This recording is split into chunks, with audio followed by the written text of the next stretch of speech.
Narito na ang PTV Balita ngayon. Aminado si Senator Grace Poe na nabawasan ng tax scam sa bansa mula nang ideklara ni Pangulong Ferdinand R. Marcos Jr. ang pagban sa iligal na mga pogo. Ayon sa Senador, malaking tulong ang hakbang ng Pangulo upang labanan at pagpapanagutin ang mga nasa likod ng iligal na gawain. Nagpapatunay anya ito na legal ang deklarasyon ng Pangulo at may epekto ito sa mga nagtatangkang manloko. Magugunitan noong huling sona ng Pangulo, inanunsyo niya ang tuluyang pagbabawal sa mga pogo na kadalasang sangkot sa iba't ibang krimen. Kaugnay nito, isang panukala ang inihain sa Senado para tuluyang ipagbawal ang pogo sa Pilipinas.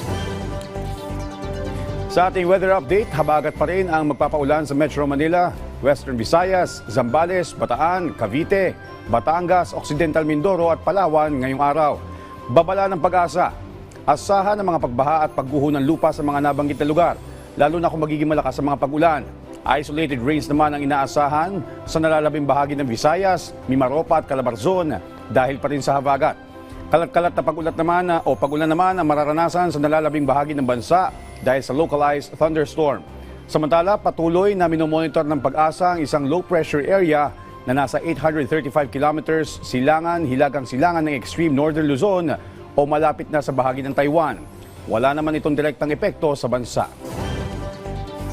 Samantala, patuloy ang paghahatid ng tulong ng pamahalaan sa mga Pilipinong mangingisda sa West Philippine Sea.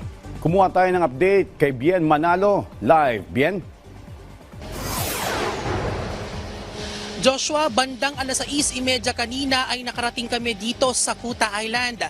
Mahigit 17 oras o halos isang araw ang itinagal ng aming paglalayag mula sa Hasa-Hasa Shoal papunta dito sa Kuta Island. Kung mapapansin, Joshua, walang Chinese Maritime Militia vessel na nakapaligid dito sa isla. Bukod doon sa isang barko ng China Coast Guard na 3 araw nang nakabuntot sa amin.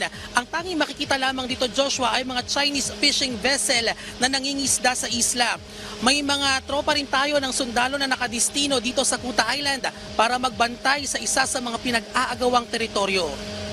Matapos ang matagumpay na resupply mission ng BFAR sa Escoda Shoal, kung saan nasa 6.5 tons ng fuel ang naipamahagi sa 14 na fishing boats. Naglayag naman ng halos isang araw ang BRP Datu Bangkaw bago nakarating sa Hasa-Hasa Shoal o Half Moon Shoal na bahagi pa rin ng West Philippine Sea. Para ito sa Maritime Patrol at Vicinity Survey ng BFAR. Pero kapansin-pansin ang pagbuntot ng barko ng China Coast Guard sa aming vessel.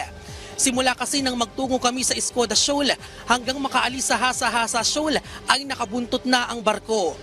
Ramdam ang presence ng Chinese Maritime Militia vessel sa lugar. Katunayan, makailang beses nakatanggap ng radio challenge ang BFAR mula sa China. Pero hindi ito naging hadlang para sa mga otoridad na ipagpatuloy ang kanilang pagpapatrolya sa lugar.